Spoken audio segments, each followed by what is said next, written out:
Oi, gente, tudo bom? Esperando o Dr. Carlos.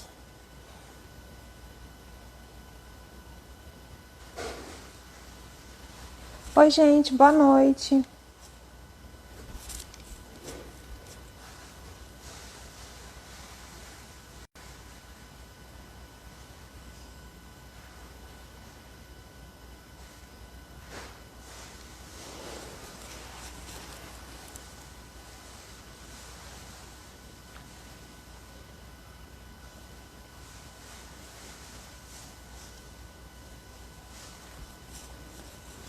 Olá, boa noite.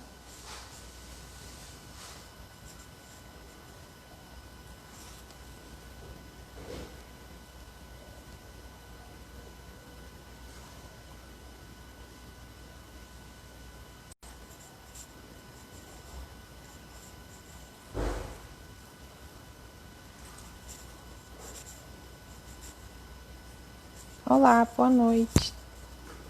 Tudo bom?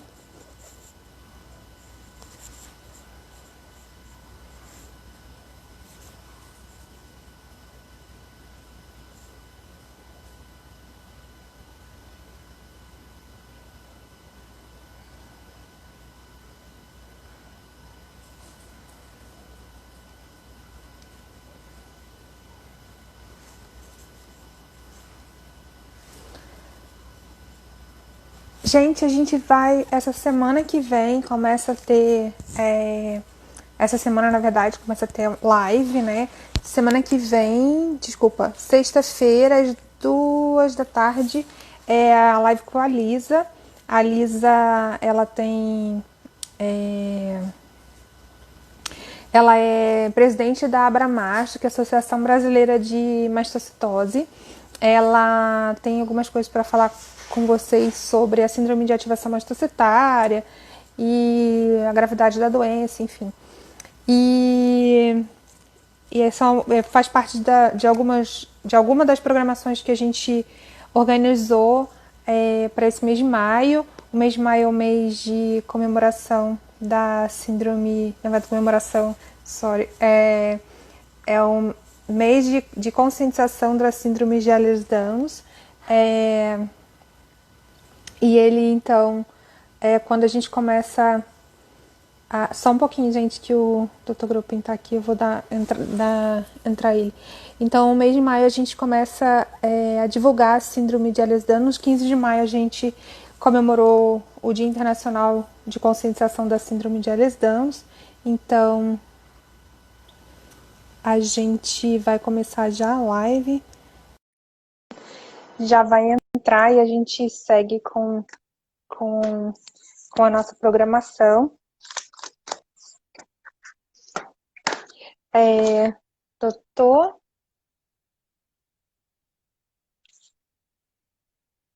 Doutor Carlos Grupo, eu estou aguardando ele aceitar a, a nossa. Agora ele entrou. Oi, doutor, boa noite, tudo bom? Bom, beleza? Tudo bom, como vai, senhor? Tranquilo, graças a Deus. Por Que aí. bom, graças a Deus, está tudo bem também. Está todo mundo ansioso para ouvir um pouquinho, ouvir um pouquinho o senhor, né? Também queria que o senhor se apresentasse, falasse um pouquinho de quem é você, qual é um pouquinho da sua história. E para a gente começar um pouquinho falando sobre síndrome de Ehlers-Danlos e sobre dor também. O senhor fica à vontade. Tá bom. Boa noite, gente. Desculpa aí ter mudado um pouquinho de horário, é que eu tive um assunto um pouco urgente para tratar, uma coisa que foi inadiável e foi uma coisa muito repentina, né? Meu nome é Carlos Gropen, eu sou oriundo da UFMG, trabalhei no SAR há algum tempo com dor crônica e já tem 13 anos que estou na faculdade, na clínica médica, no ambulatório de dor. Gosto muito do tema, gosto muito da questão da hipermobilidade e é isso, é isso. Eu estou agora na diretoria de relacionamento da Sociedade Brasileira de Pesquisa em Medicina Regenerativa. Nós estamos fazendo um estudo importante sobre isso, é uma coisa muito interessante, o futuro da medicina, da dor crônica, da fadiga, muito do que é interessante para vocês. Eu queria fazer a introdução interessante, gente. Alguém me fez uma observação que eu achei muito interessante. Falou comigo assim, doutor Carlos, cuidado, você tá pronunciando o nome errado. Eu falei, cara, eu estou pronunciando errado mesmo. Aí eu vi assim, por que eu estou falando Enlers? Por que eu não estou falando Ehlers? Aí eu pensei, por que será que aconteceu? O que é, gente? Assim, minha família vem da Ucrânia. E assim, o que acontece? Eu estudo há muito tempo o ucraniano, que é muito parecido com o russo. Então, o que acontece? O H é M. Eu demorei a descobrir o porquê que eu estava fazendo isso, entendeu? Mas como é uma língua muito difícil, você pega algumas Alguns vícios, né? características, né? Então, assim, realmente me falaram isso, né? Aí eu lembrei muito do meu professor, né? Ele falava o seguinte, tem duas maneiras de você falar um nome próprio, né? Ou você fala na sua língua, que seria Ehlers Danlos, né? Que é o nome correto. Ou, mais ainda, se você falar exatamente na língua das pessoas. Se você pensar assim, teoricamente, da outra maneira, como o Ehlers, eu vou tentar acostumar, gente, mas eu acostumei a falar errado. Então, assim, o Ehlers, ele era dinamarquês. E o Danlos era francês. Então, o nome correto seria Ilas Danlo. Esse seria o nome correto. Mas, assim, nada justifica eu falar com outro fonema, que nem é original e nem é a minha própria, né? Então, É peço desculpa, verdade. é a maneira de eu falar. Eu demorei a descobrir por quê. Hoje me falaram, por que eu estou falando errado? Aí caiu a ficha. Doutor, realmente é engraçado. Eu ia falar agora para você tentar afastar um pouquinho, que a gente não estava conseguindo ver o senhor. Isso, ótimo, que a gente só estava vendo a sua testa. Obrigada. Nada. Obrigada. É isso, gente. E, Assim, nós vamos falar de algumas perguntas, alguma coisa. É importante a gente discutir mais, né? Que eu acho que muita gente já conhece bastante, já tem conhecimento bem uhum, profundo, né? O que a gente vê. Então, talvez eu poderia ajudar você a discutir sobre alguma questão de opinião, sobre uma questão da vivência do dia a dia, de muitos anos tratando. uhum, Então, talvez as perguntas seriam mais sim, produtivas. sim, tá ótimo. A gente pode então ir para as perguntas. Eu enviei algumas para o senhor, não sei se o senhor chegou a receber, mas eu vou falando. De novo, É, aham, eu vou falando aqui. Tem algumas perguntas com relação ao dia a dia, enfim, que foram enviando para a gente. E uma das perguntas é bem relacionado à questão de dor nas pernas, né? E como é que é feito para aliviar a dor no membro inferior? A pessoa não consegue ficar em pé por muito tempo, fica cansado, sente dor nas pernas. Aí ela pediu, na verdade, algum orientação de cuidado, ou indicação de, não indicação, mas orientação se resolve com medicação, com fisioterapia, se tem alguma coisa que pode se ajudar nesse processo de alívio de dor. tá. Gente, só introduzindo, porque eu queria falar uma coisa com vocês antes de responder essas perguntas. O que acontece? O que eu passo aqui é uma opinião. Então, o que acontece? Medicina sempre muda, sabe? E ainda mais, Ehlers-Danlos é uma coisa que é muito nova. Assim, tem muita pesquisa ainda sendo feita. Então, muito das coisas que a gente fala hoje, com certeza em 10 anos vai ter mudado. Então, eu vou colocar, mas lembrem-se, gente, o que eu falo não é uma coisa absoluta. Sabe, tem sempre outras coisas para mudar, tal. Então, é uma opinião. O que eu acho, gente? A questão do paciente com Ehlers-Danlos hipermóvel, o que acontece? Ele tende a ter mais dor na perna. Qual que é o motivo? Quais são os motivos? Primeiro, fraqueza muscular. A segunda coisa, que talvez seja mais importante, e até bem cinética com a fraqueza muscular, é o seguinte: o paciente costuma ter uma dinâmica de quadril diferente. A maioria dos pacientes tem o quadril um pouco rodado e a perna para trás, o recurvatum. Então, quando você fala em produção de energia para o músculo funcionar, a natureza é muito perfeita. qualquer pequena alteração biomecânica pode fazer com que você gaste muito mais energia.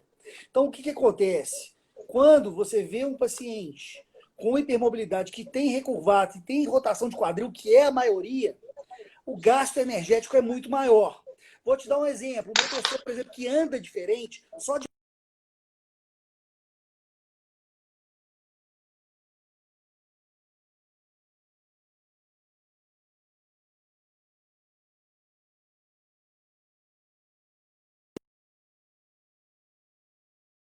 é importante essas pessoas manter a musculatura fortalecida. É importante não ficar muito tempo em pé ou sentado. Por quê? Todo mundo tem dor se ficar muito tempo. Só que a tolerância de dor e o gasto energético do paciente que tem hipermobilidade e Ehlers-Danlos, por muitos motivos, ela é alterada. Então, a produção energética de ATP na célula, é a dinâmica muscular gastando mais energia, é uma fraqueza muscular intrínseca e por condicionamento e muitos outros motivos. Então, assim, se a gente consegue controlar um pouquinho o tempo numa posição específica e conseguir fazer um bom exercício para minimizar a disfunção de dinâmica, manter, por exemplo, o centro de gravidade que a gente tem bem alinhado, no mínimo possível. Exemplo, gente, quando você tem o centro de gravidade da gente fica a 5 centímetros de S2. Então, ele varia 5 centímetros para cima, eixo vertical, e 5 centímetros no eixo longitudinal. Não, vertical e horizontal. Então, quando você muda um pouquinho, é muito mais energia. Então, é bom vocês se observarem, ou pedir para alguém observar, para ver o que tem de alteração biomecânica, e a tentativa é minimizar. Certo. A Michela perguntou aqui sobre. Eu acho que a minha imagem tá travando. Você está conseguindo me ouvir? Tô Não, sim. tá? Ah, então tá. É porque eu tô no 4G, eu já vou voltar para a internet.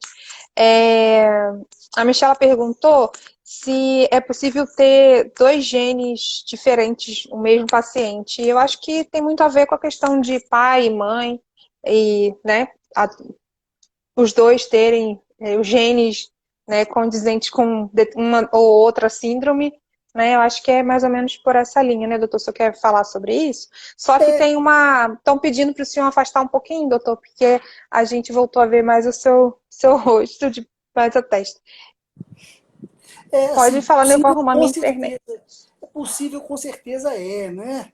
Assim, isso infelizmente assim, acaba tendo uma somação ou até uma potencialização.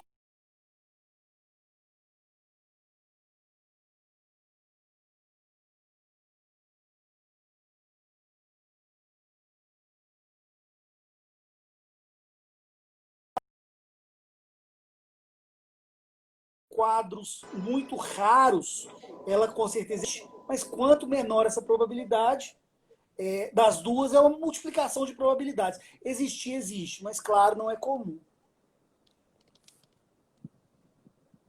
Certo.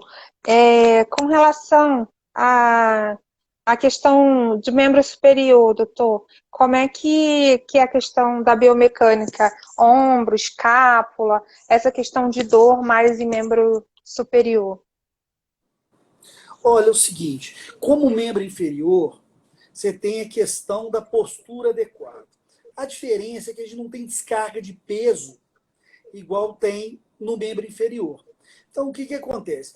Em se considerando, por exemplo, o trapézio superior é tônico, e o trapézio inferior e trapézio médio são fásicos. Então, o que acontece? Para a pessoa ter uma dinâmica muscular de ombro bem equilibrada, é importante fazer um trabalho especificamente de trapézio. Só que o trabalho de trapézio superior é diferente do trapézio médio e inferior. Existem algumas coisas nesse sentido, sabe? Mas não são coisas muito fáceis. Uma vez que você mudou a dinâmica, sua alavanca é outra. E sem contar com uma coisa assim, o recurvato de cotovelo, ele faz com que realmente gaste muita energia. No caso, você cria uma alavanca. Não é igual, por exemplo, de membro inferior.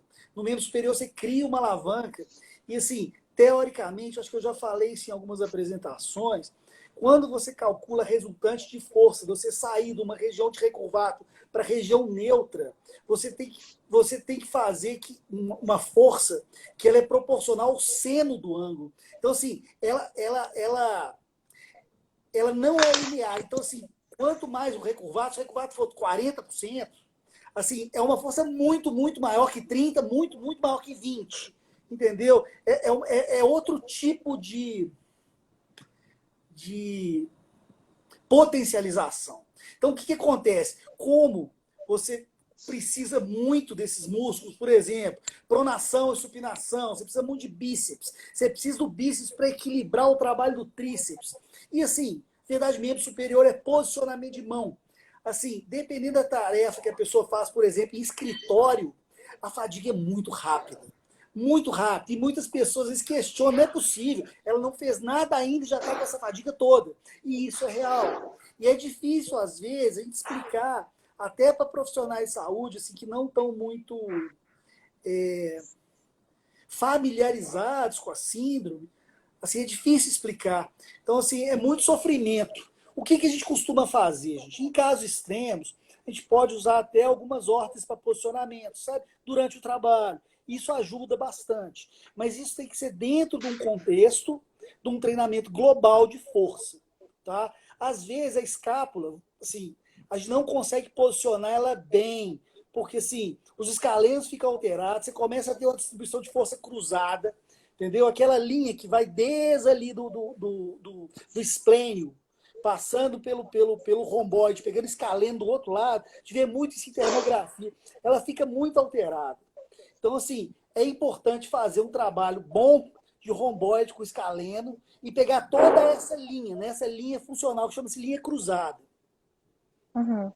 Então, E nesses pacientes... aí, Sim, desculpa. e aí a gente já pode emendar com o pescoço, né? Porque é mais ou menos, né? Você pega o escaleno aqui, provavelmente quem trabalha em escritório, né, que fica muito naquela posição, né? De ombro esticado, você acaba, ombro esticado não, braço esticado, ombro levantado, né? Principalmente se não tiver uma ergonomia muito adequada, você acaba também tensionando a cervical e muitas vezes pode ter quadro de dor em cervical e até uma cefaleia importante também, né, que costuma vir associada com, até confunde com enxaqueca, porque pode estar náusea, vômito, né? Isso quer falar, mas eu acrescentar? Claro, muito bem colocado, cara. E, assim, acontece isso mesmo. Aí você tem consumo de energia da musculatura, você tem perda da força da musculatura profunda do core, né? Aquela linha anterior profunda, você começa a perder. E quando você perde, costuma complicar. Por quê? Porque como essa linha longitudinal anterior profunda é uma linha de força muscular, se você perde a força ali, você começa a ter, já tem as articulações, desculpa, já tem as articulações facetárias, a questão discal toda alterada. Você começa a fazer muita força anteroposterior e você começa a ter um pequeno um escorregamento vertebral. Por isso, essas pessoas têm muito mais predisposição a ter quadros neurológicos de compressão por raiz. Por quê? O disco fica um pouquinho mais estável, você não tem a musculatura core para sustentar, a cápsula articular já é mais frágil. Então você vê pessoas que têm assim, dor em pescoço e braço, que assim, são crônicas e são bilaterais. E isso se soma às dores de fadiga, às dores musculares. Então você tem muita sensação, né? Quando a gente faz assim, Uhum. pincel e rolê nesse pessoal, aquele teste para você ver a sensação central, é muito maior nos pacientes com hipermobilidade. É difícil você ver um paciente com eledância que não tenha algum grau de pincel e rolê bem típico. Certo.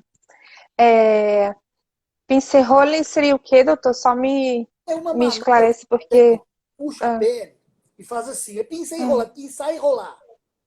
E aí, quando ele faz ok. isso, ela fica muito vermelha. Então, você compara isso com uma região do corpo que, teoricamente, não tem. Sabe, por exemplo, no meio das Uhum, costas, um pouquinho mais para baixo, que uhum, não costuma ser exatamente.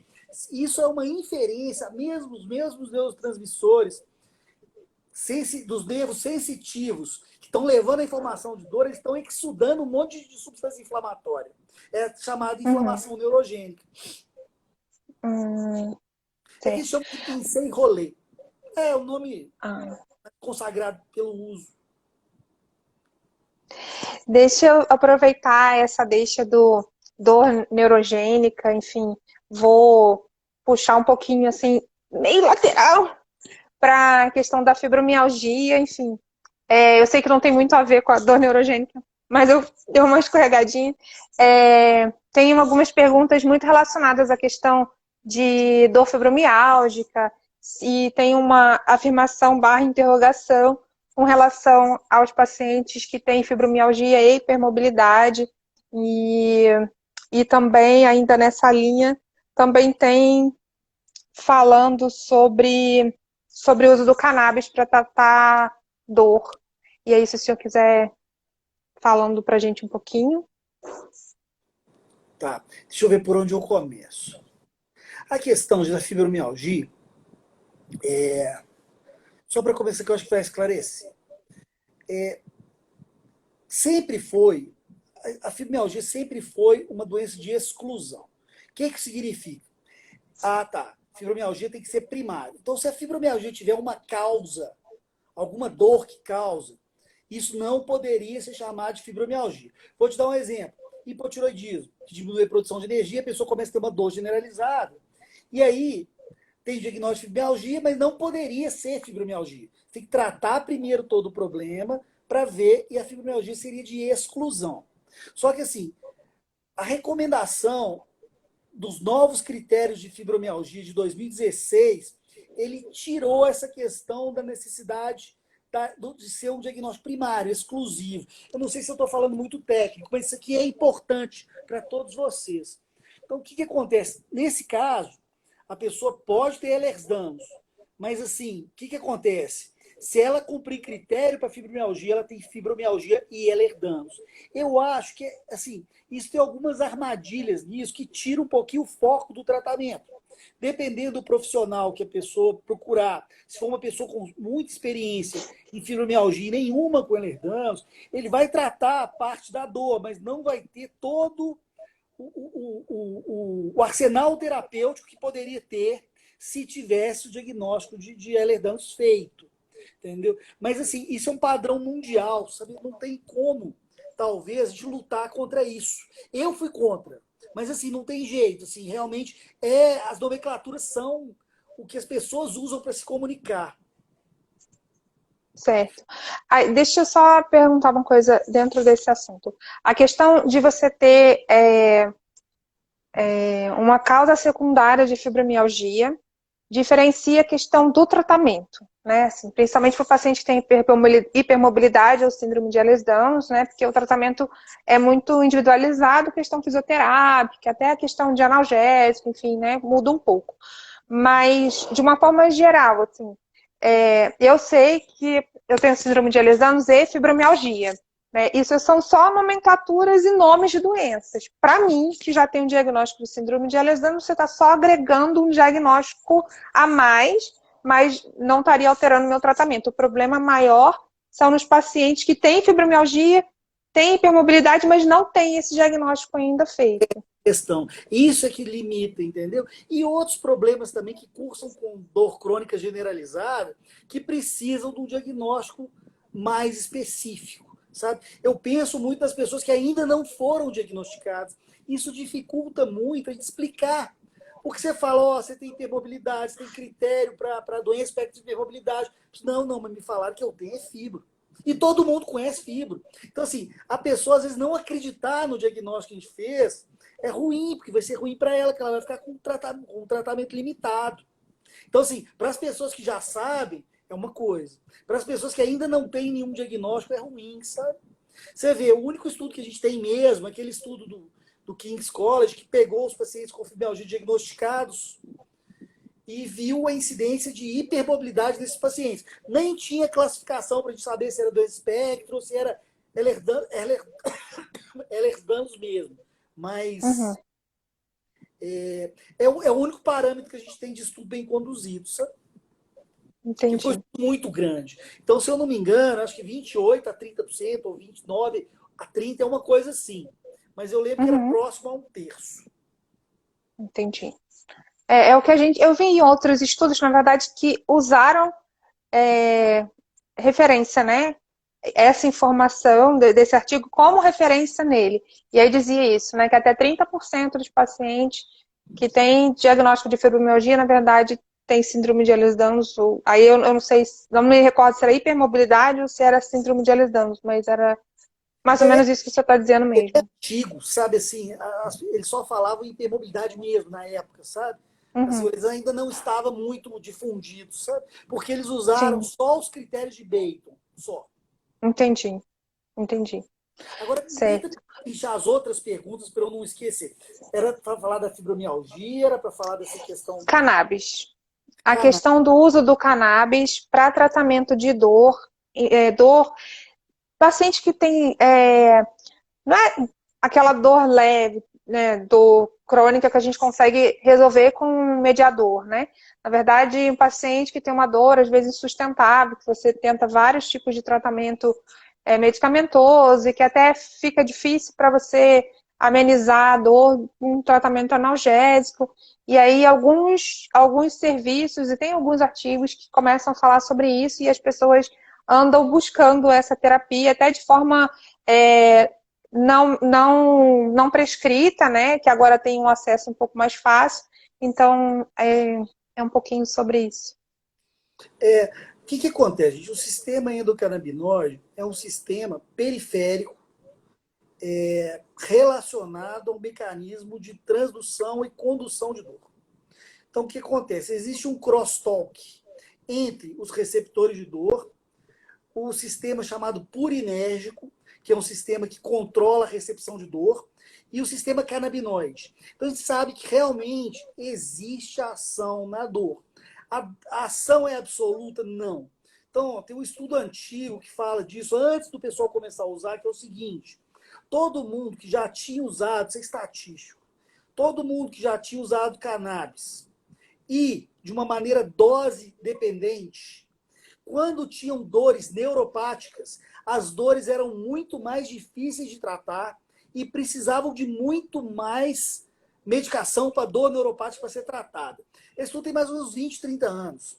Mas ele mostrou para a gente o seguinte, ó, tem uma participação do sistema. Só que naquela época a gente não conhecia quase nada do sistema canabinoide.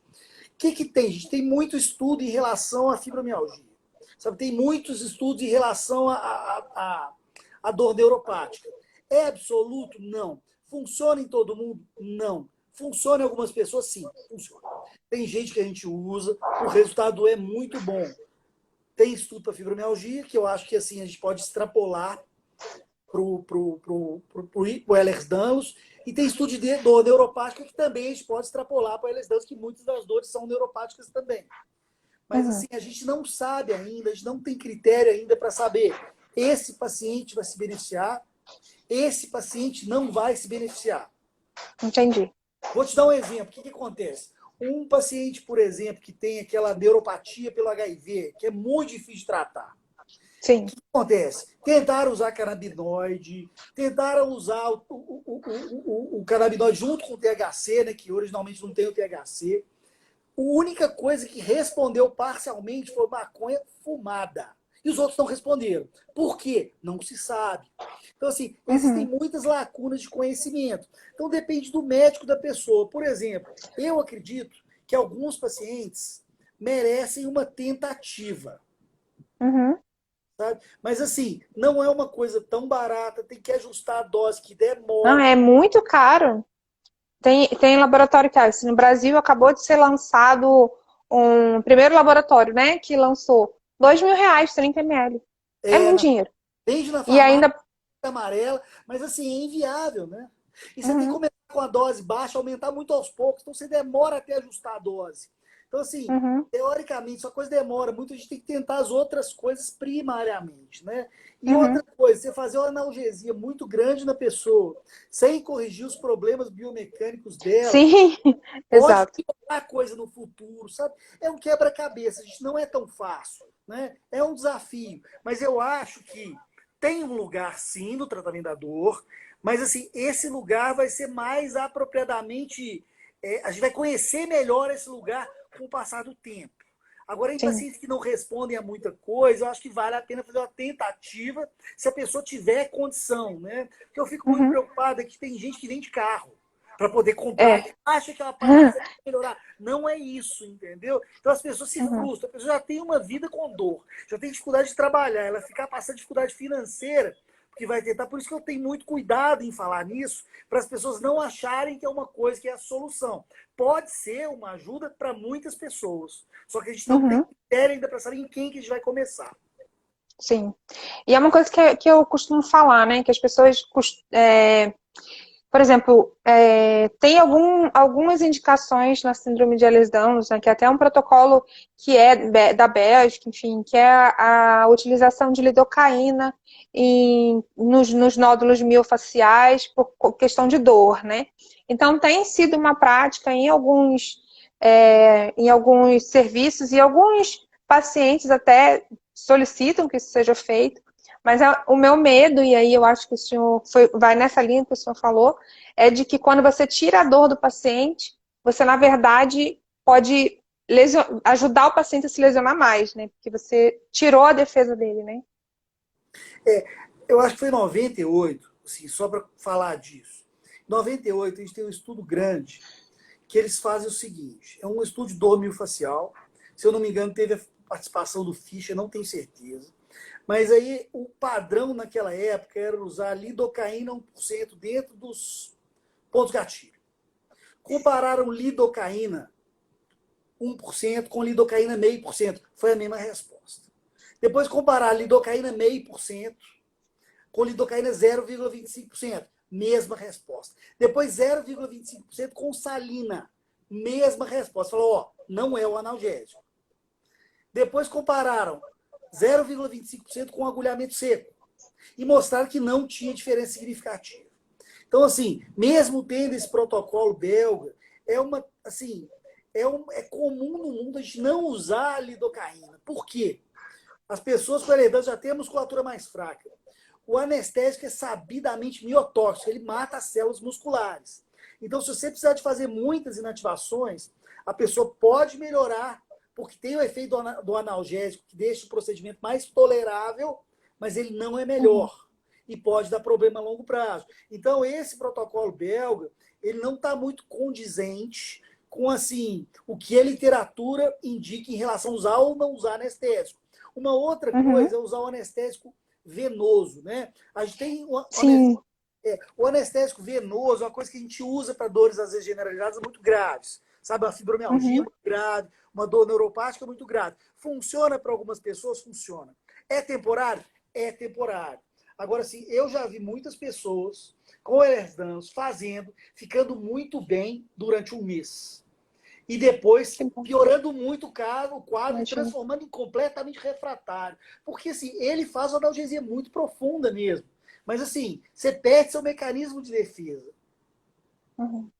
Ou seja, você não É, sabe que aquilo está lesando e lesa. Então, assim, é uma faca de dois gumes. Se você usar sim. dentro de um programa de tratamento, com uma equipe multidisciplinar, pesando os riscos e benefícios, é uma coisa até que é legal. Mas tem que tomar muito cuidado. A gente não tem no Brasil grandes equipes multidisciplinares, né? A gente tem muito questão de Sim. pequenos, muito bons profissionais agindo Uhum. isoladamente.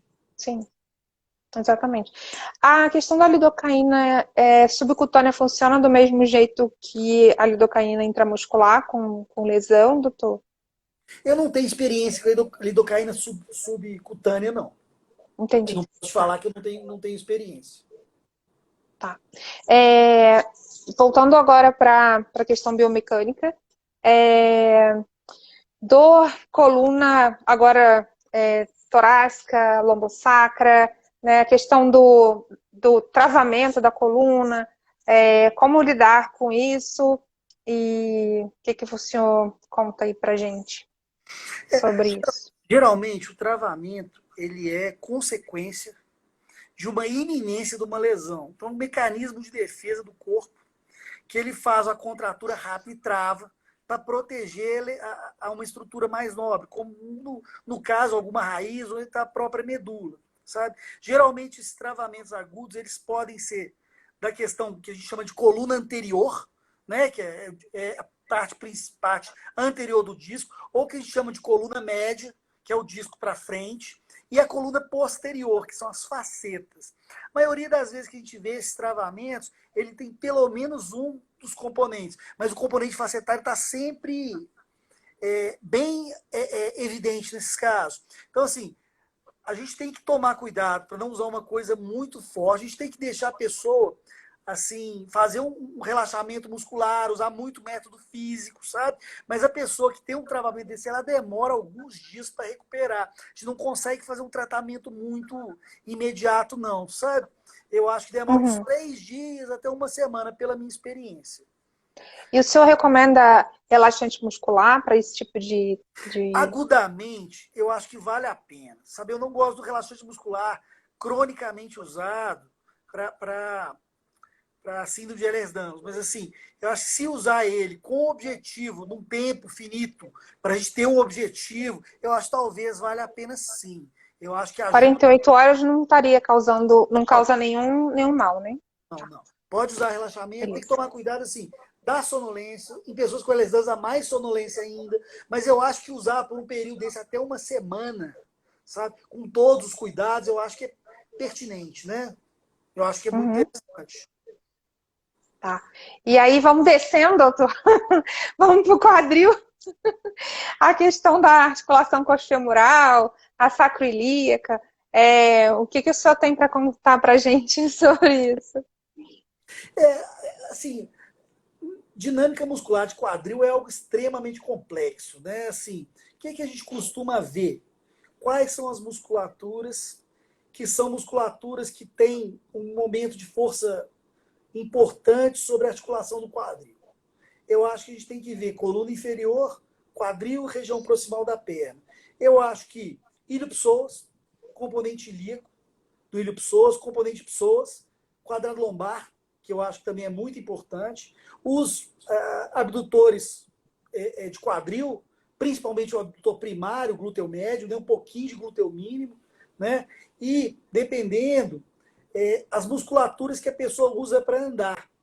Então, assim, muitas pessoas que têm, por exemplo, dor, você vê que ela tem pouca tolerância ao exercício. Então, o que a gente tem que ver? Primeira fase da marcha, ver, glúteo máximo está entrando, e você tenta ver como que essa pessoa faz andando.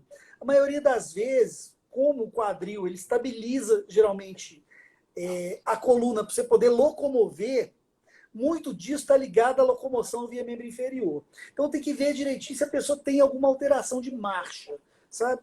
Palpar bastante a questão dos multífidos, né? Ver se a pessoa usa o glúteo máximo, como, eu já estou entrando muito na técnica, né? Mas eu acho que tem muita gente que já entende, né?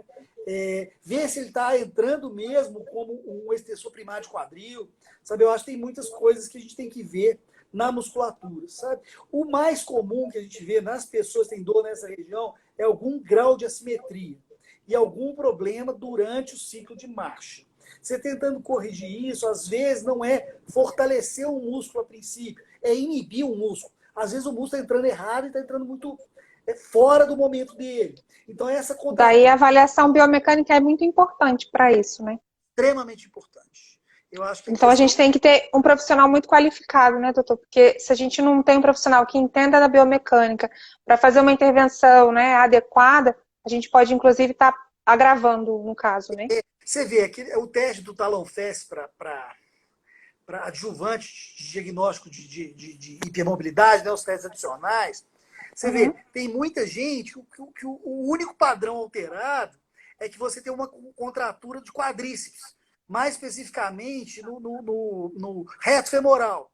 Então, tem um teste que a gente usa que chama Duncan Eli, que você faz ele em 2 minutos. Se você achou uma assimetria da musculatura desse cabedal, dessa importância, às vezes uma coisa simples, você resolve 80% do problema em 2 sessões. Entendeu? Claro, tem outras coisas que eu estou te falando, assim, o que é mais comum? O que é o mais comum? A parte biomecânica é muito importante. Alguém perguntou, eu não estou colocando tudo, mas alguém perguntou uma coisa sobre alimentação que eu achei interessante. Gente, tem alguns estudos que falam o seguinte, não é um estudo para Ehlers-Danlos especificamente, para dor crônica. Se você aumentar em 30% a quantidade de proteína da dieta, você pode melhorar a dor em cerca de 20, 25%, só de aumentar um pouquinho a proteína. Lembrando o seguinte, Interessante. o paciente com dor crônica, ele tem um turnover proteico muito maior do que a média. Então, assim, um paciente com dor crônica inativo, ele tem o turnover proteico de uma pessoa que é relativamente ativa. Então, se você não produz aminoácido suficiente para ele, ou não, desculpa, não fornece, ela pode ter dor só por essa insuficiência, pelo menos teoricamente. O que a gente vê é que se suplementa um pouquinho de proteína já é uma coisa interessante, sabe? Uhum. E é até interessante, assim, porque o paciente que tem dor, ele acaba ficando mais imóvel para não sentir mais dor, né? Que é a questão do, como é que é? Cinesiofobia, né? Que a pessoa acaba não querendo se mexer. E aí, a questão de não se mexer piora mais ainda a dor. Né? E se a proteína, se a necessidade de proteína é maior, então eu posso supor, e aí é uma dúvida, de que a pessoa pode vir a evoluir com caquexia ou com algum grau de perda de massa importante por Sim, conta. a maioria das pessoas já vê isso, né? Na hora do diagnóstico, não tem estudo sobre isso. Mas se fizesse o estudo mostrando a quantidade proteica de um paciente com LSD durante o diagnóstico inicial dele, acho que a gente teria uma resposta como você pensa. Eu acho que ele já está, teoricamente, com algum grau de nutrição proteica. Eu acredito que sim. Nunca vi um estudo nesse sentido, mas eu acho que você tem razão. É só pensamento mesmo. Doutor, estão perguntando também com relação à, à criança, se é muito semelhante à do adulto, a questão de dor, a questão de biomecânica, se eles sentem, cadê aqui, ó, se eles podem fazer uma educação física comum igual todo mundo, se tem algo diferenciado para eles. Assim, o tipo de marcha que uma criança faz é diferente da marcha do adulto, entendeu? Você suprime a primeira fase, você não tem o apoio inicial, é bem diferente, sabe? Não é uma coisa assim. Eu acho que em caso de criança, que eu acho mais difícil que o adulto, você tem que analisar caso a caso, olhar a marcha da pessoa, ver se aquilo está compatível com a idade dela, sabe? Porque não é uma coisa simples. A marcha, por exemplo, varia, cada idade tem uma característica específica. O bom é que assim, a criança está num período de crescimento. Então, talvez, pela alimentação, ela não sofra tantas consequências iniciais. Também é um corpo novo, né? Um corpo que não tem, assim, a idade que as outras pessoas têm. Só que a gente vê gente com 13 anos já com dor crônica, sabe? Mas assim, eu acredito que ela precisa de uma avaliação biomecânica específica com alguém que tenha muita experiência com criança, sabe? Eu acho que assim é uma coisa interessante. E assim, a questão nutricional da criança é mais complicado, porque assim, se ela altera muito a marcha, né? Assim, os ganhos, a quantidade de caloria por quilo que ela precisa, assim, se ela perde, começa a fazer um balanço calórico negativo, pode prejudicar tudo. Certo. Eu acho que é muito. Criança é sempre um mundo à parte, né?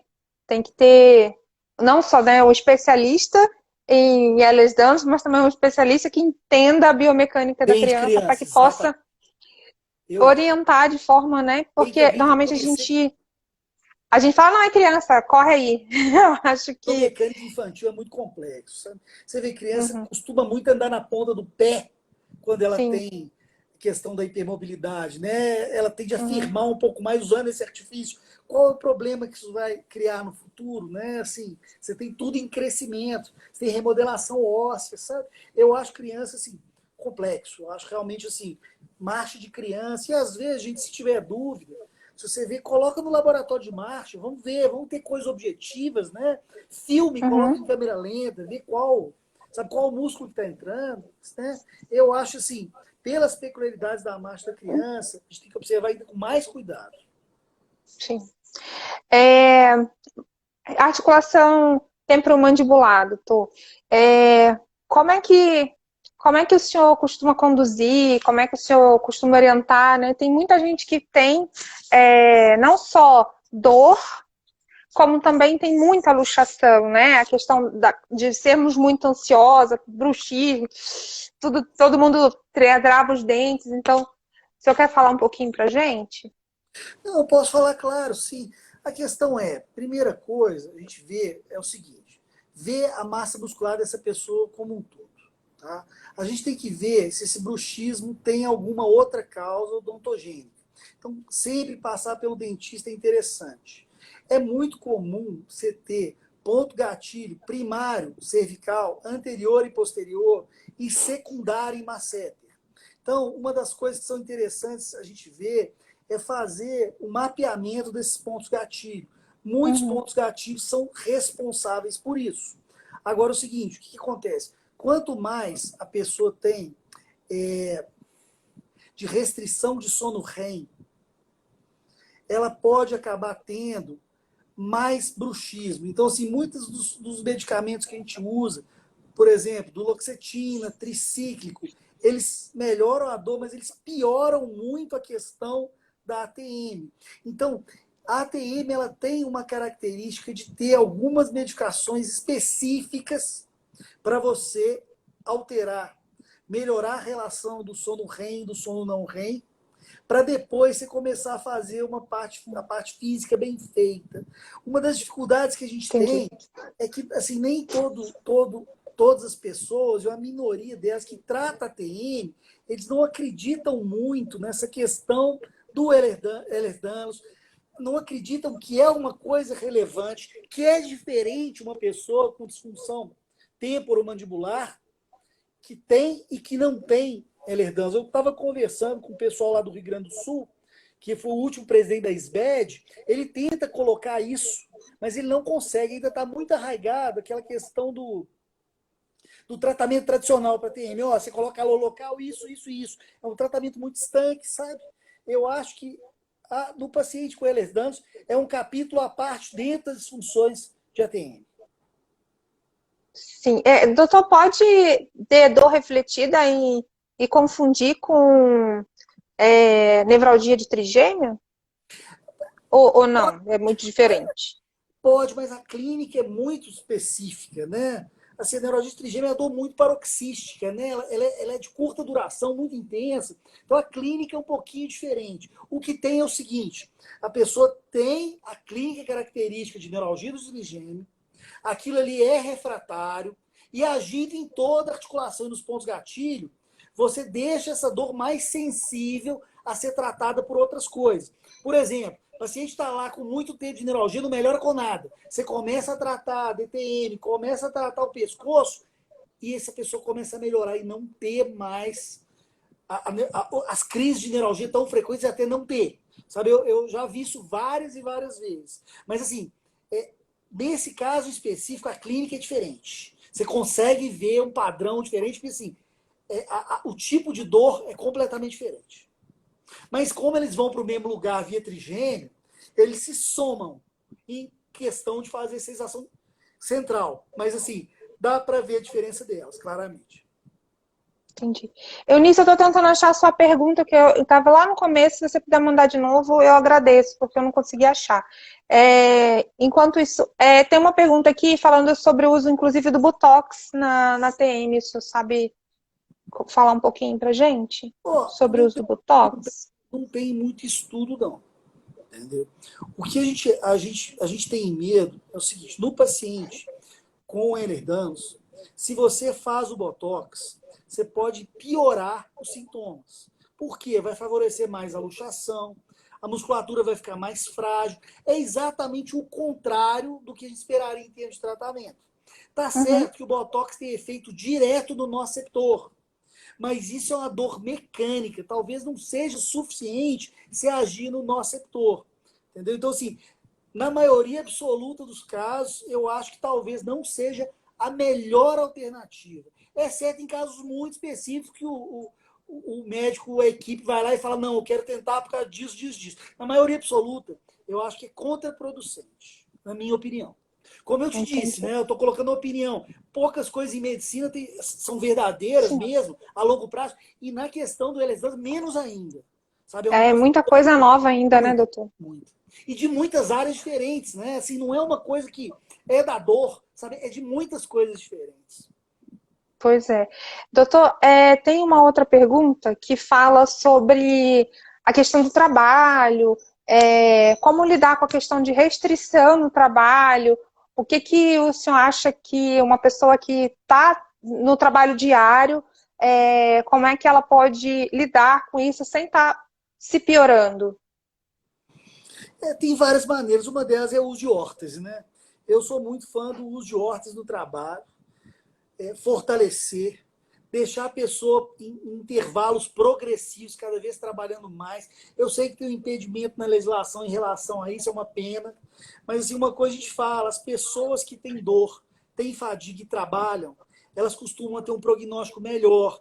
Então, o trabalho, se a gente conseguir reintroduzir, é uma coisa que faz muito bem para a autoestima, para a capacidade produtiva. Só que a gente não tem, infelizmente, as ferramentas para fazer um trabalho multidisciplinar, com a pessoa indo no trabalho, vendo economia, vendo várias outras coisas. Então, assim, o ideal seria isso, né? Mas a gente não tem.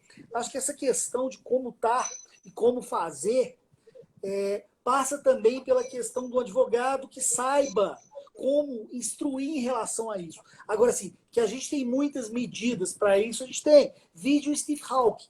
Ele, com um tipo de incapacidade que ele tinha, que ele quase não conseguia mover, ele Exatamente. conseguia ser produtivo e mesmo depois de entrar numa incapacidade, entre aspas, ele usou aquela capacidade de abstração de estar praticamente trancado no corpo para ocupar a cadeira do Newton. Então, o máximo que ele cresceu na vida e foi um expoente mundial foi depois de uma doença evolutiva. Então, assim, é uma coisa que eu acho que sempre tem jeito.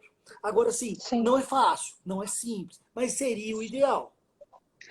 A diferença, ou uma diferença que eu acho que é muito importante nesse caso que você está citando, é que ele não tinha brain fog. Eu acho que Verdade, é verdade. eu estou fazendo esse gancho Não, porque tá certo. perguntaram sobre o brain fog, e eu queria que o senhor Não, é assim, falasse um tantinho. realmente assim, talvez a pessoa não possa fazer todas as tarefas todo o tempo. Mas quem Uhum, sabe uma tarefa mais simples durante um período, quando trata uhum. isso, entendeu? Porque assim, eu acho que assim, a gente tem que buscar um tratamento. A gente tem que tentar fazer. Às vezes não dá, a pessoa realmente tem que ficar afastada. Mas se a gente puder dar dignidade para ela, tentar fazer, seria o ideal. Mas muitas vezes a gente não consegue, apesar de ser teoricamente desejável. Mas eu concordo com quem falou isso. Realmente, quando tem uma alteração desse tipo é muito mais difícil, concordo. Pois é, exatamente. Doutor, a gente tem poucos minutos, acho que tem 7 minutinhos. Daí eu queria só perguntar para o senhor uma coisa que eu acho que é interessante. Quem é o médico que poderia estar fazendo o acompanhamento do paciente com síndrome de Ehlers-Danlos? Qual é a especialidade que o senhor acha que teria maior capacidade de fazer o acompanhamento né? Porque a gente tem aqui paciente do país inteiro e sempre perguntam isso, né? Olha, é uma coisa um pouquinho difícil de responder, né? Porque assim, cada área do Ehlers-Danlos precisa teoricamente de especialista. Então, acho que se vocês tiverem um clínico ou um fisiatra ou um reumatologista assim, com cabeça mais aberta, como uma pessoa, por exemplo, que seja o centro, o seu médico. E aí ele vai pedindo interconsultas, vai vendo a resposta, fala, não, isso sim, isso não, até a gente ter pessoas formadas nisso, entendeu? Eu acho que é importante conhecer alguém que tenha formação geral, seria Talvez um clínico. um clínico, Ou, mais no sentido, não no clínico geral, mais no sentido do inglês, internal medicine, sabe? Alguém que realmente tem alguma coisa assim, a medicina geral de adultos. Ou então alguém que está na área da dor. Eu gosto muito do fisiatra. Acho que o fisiatra realmente, assim, nem todos têm formação em Ehlers-Danlos. Assim, a gente sim, fala de Ehlers-Danlos para ele, mas teoricamente ele poderia ajudar muito. Mas se eu fosse para escolher, se eu tivesse Ehlers-Danlos, eu ia falar, eu quero um bom clínico que entenda e acredite e eu vou pedindo pareceres e ele vai me ajudando a tomar as decisões. Assim, claro, eu te disse, é uma opinião. Sabe, é uma opinião, assim, sim. tudo que eu falei aqui é muito relativo. Mas eu faria isso se fosse as pessoas. Procurem pessoas que entendam e, principalmente, acreditem. Porque, infelizmente, o Elegância ainda está na questão da crença.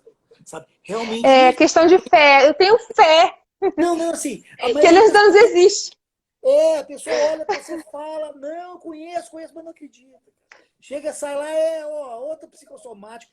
As pessoas acham isso, entendeu? Infelizmente. Kaline, Sim, vocês devem ter visto muitos casos, né? Você acaba sendo, como você é da área, as pessoas te falam, as pessoas falam comigo também. sim, Infelizmente, ainda está na questão da crença. Mas, ó, se serve de consolo, não é exclusividade de vocês, não. Por quê? Fizeram um estudo aí entre os especialistas em dor. Mais de 30% das pessoas não acreditam em síndrome miofacial. Você pode palpar. Isso mundialmente, gente. Então, assim, se é uma coisa que você pode palpar, as pessoas ainda têm dificuldade de acreditar, imagina uma coisa que você não pode palpar. que tá na minha cabeça. É, não, não tá, mas assim, dá pra ver, entendeu? Então muita gente não vai Não, acreditar. doutor, é porque tá assim, né? Tá na cabeça, entre aspas, né? É, Porque sou eu que sinto, né? é Então, verdade. Eu gosto muito de um artigo que ele no título ele resume tudo. Ele fala assim: everything is in your head. Mas ele fala que é cabeça, mas não é mente. É sistema neurológico, sistema neuroendócrino e tudo que controla o corpo. Então ele coloca um título disso, que é, na Inglaterra eles falam, tá tudo na sua cabeça. Everything is in your head. Mas na verdade ele está fazendo uma crítica às pessoas que fazem isso. Então assim, mesmo coisas não palpáveis, gente, existe, sabe? sim. Existe. Então assim, eu acho que apesar de não ser assim, exclusividade de vocês, para vocês é muito difícil. Muito difícil. Que já tem um conceito muito claro na população geral que é fibromialgia, ponto. É fibromialgia, ponto. Então, assim, é um trabalho muito bonito que vocês estão fazendo, um trabalho muito interessante. Eu acho que divulgar isso para as pessoas entenderem é uma coisa muito nobre. Vocês vão ajudar muitas pessoas aí a terem uma possibilidade de tratamento que já existe na literatura. É o que a gente está tentando, doutor, levar conhecimento e trazer interesse, né? Que as pessoas se interessem em conhecer, estudar mais, né? Não tem só o paciente com síndrome de Ehlers-Danlos, a gente também tem os pacientes com hipermobilidade, que o tratamento é semelhante, né? E, e aí, isso, a gente está terminando já já. Eu queria agradecer de verdade pela disponibilidade que o senhor deu para a gente, por todo assim, aprendizado que o senhor trouxe aqui. Eu acho que foi muito bom. Já tem algumas notinhas dizendo marca uma segunda live. Pode E a marcar, estou gente sempre à disposição. gostaria até, inclusive, de convidar. A gente vai começar a fazer uma ou duas por mês. Se o senhor quiser participar, o senhor está sempre muito bem-vindo. Eu agradeço de verdade, de coração. O senhor sabe que tenho coraçãozinho, porque realmente, assim, eu aprendi muito, muito. E eu, assim, melhorei muito graças ao tratamento que o senhor, né, fez. Então, foi realmente, eu tenho gratidão, viu? Tá. E aí é isso, doutor. Se o senhor quiser finalizar, né, temos Tá. um minuto. Gente, ó, obrigado aí, peço desculpa aí, foi um negócio que aconteceu de uma hora para outra, mas sempre vou estar à disposição, todas as horas que vocês quiserem que eu possa contribuir, ajudar, viu? Tô aí para somar, viu? Acho o trabalho muito bonito, vamos multiplicar esse conhecimento e vamos fazer várias lives, esclarecer o máximo de pessoas possíveis, viu? E eu estou à disposição. Quem quiser mandar e-mail para mim, eu demoro um pouquinho, mas eu respondo, viu? Quem quiser mandar e-mail, a Kaline passa o e-mail para vocês, viu? O que vocês precisarem que eu puder ajudar, Obrigada, doutor. nada.